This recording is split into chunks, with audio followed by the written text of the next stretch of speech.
Members, our neighbors back home send us here to Washington to stand up for them, to stand up to the powerful special interests that have all too much influence here in the halls of Washington. They expect us to work to lower cost, for good-paying jobs, and for safe and healthy communities. And that's why this Republican Polluters Over People Act is so dangerous. It does the opposite of what we should be doing here. This bill will reward the price gouging of the big oil and gas companies.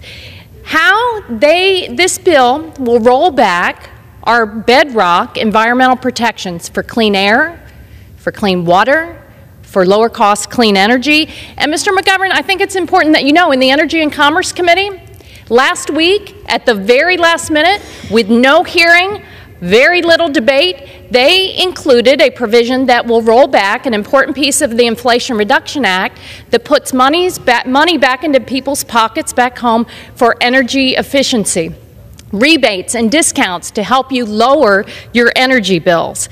They do this at a time that Exxon made record profits last year, $56 billion, Chevron $36 billion. Fossil fuels were the main driver of inflation, and yet you want to give another massive giveaway to oil and gas companies and take away simple energy rebates for homeowners? And do it at a time where this bill now it looks like it will increase the deficit by $500 million. This is an irresponsible giveaway to polluters at the expense of our neighbors back home. It deserves a big no vote, and instead, let's think about the people we represent. Oh, wow, friends. I have huge news to share with you this Tuesday. President Biden is ready to take action. The Biden administration has announced that the president is ready to meet with Republicans to discuss solutions to prevent Social Security benefits from being cut. Many lawmakers are now considering several potential changes to programs like Medicare and Social Security, with 3 ideas that would make an especially big impact. My friends, please do me a big favor and watch until the end of this video. Also, in 3 days, I will be announcing 2 winners for the Walmart gift card giveaway. If you'd like to enter the giveaway, friends, all you have to do is click and like several of my videos and then comment below the keyword of each video that you watch. My dear friends, the more videos that you watch and then comment on, the greater your chances of winning the giveaways.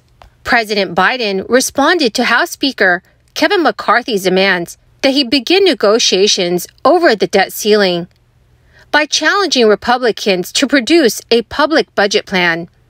According to Yahoo News, Republicans are producing a plan that would help lay the framework for an in-depth conversation. President Biden said, "For that conversation to be productive, we should both tell the American people what we are for." Biden did not say that he would be unwilling to meet with Kevin McCarthy. Yet the White House is eager for GOP lawmakers to outline a proposal that could earn the approval of their narrow majority, believing such a plan would include cuts to politically popular government programs. Republicans have said they would miss their previous deadline of mid-April to produce a 10-year budget plan, blaming the White House for producing their document 1 month past the statutory deadline. President Biden indicated there would be little to discuss if Republicans did not release a full budget, and bristled at Kevin McCarthy's suggestion that they begin talks on the list of spending cuts and regulatory changes, which are outlined by Republicans. Biden and McCarthy last met on February 1st to discuss raising the debt ceiling, which was reached in January and must be increased sometime this summer when the U.S. Treasury Department runs out of accounting moves to stave off a payment default on U.S. obligations.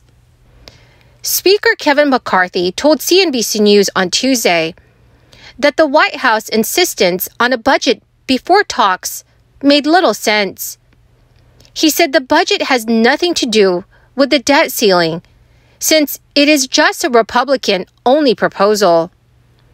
McCarthy's request and White House response illustrates how deep the debt ceiling standoff has become. One of Kevin McCarthy's key allies, Financial Services Chairman Patrick McHenry, said that he was pessimistic about a debt ceiling increase, given the hardened positions. McCarthy suggested attaching a series of legislative proposals to the debt ceiling increase, including cutting domestic appropriations, getting back unspent crisis funds, adding more requirements to government benefit programs, and loosening regulations on energy projects. The GOP has proposed cutting $130 billion from domestic agencies in fiscal 2024, and conservatives would like to see future growth of those accounts capped at 1% per year.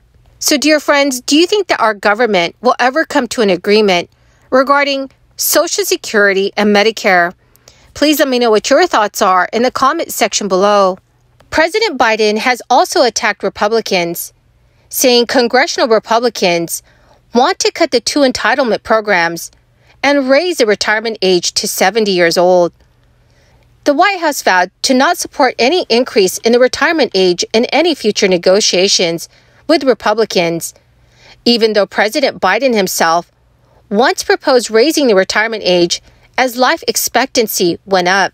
According to CNN News, in 2005, Biden, in one exchange pushing back against plans by then President George W. Bush to partially privatize Social Security, said he was open to discussing benefit cuts to guarantee the solvency of the programs. In the 1980s, Biden has also proposed raising the retirement age up to possibly age 70, saying that life expectancy in the United States supported retiring later.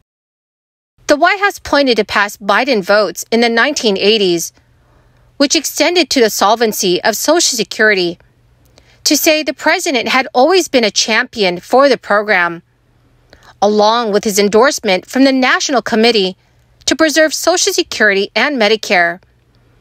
But the White House has not proposed any long-term fixes to guarantee the solvency of both programs. CNN News reported that Biden is now criticizing some Republicans over changes that he had previously supported. So, dear friends, what are your thoughts on this? Please let me know what your thoughts are in the comments section below. Well, my greatest and most dearest friends, that is the end of my daily stimulus update video for this Tuesday. Thank you so much, friends, for being part of this community and for being here every single day. To say thank you and to show my appreciation, I will be announcing 2 winners this coming Friday for the Walmart gift card giveaway. If you'd like to enter the giveaway, friends, all you have to do is click and like several of my videos and then comment below the keyword of each video that you watch. The more videos that you watch and then comment on, the greater your chances, my friends, of winning the giveaways.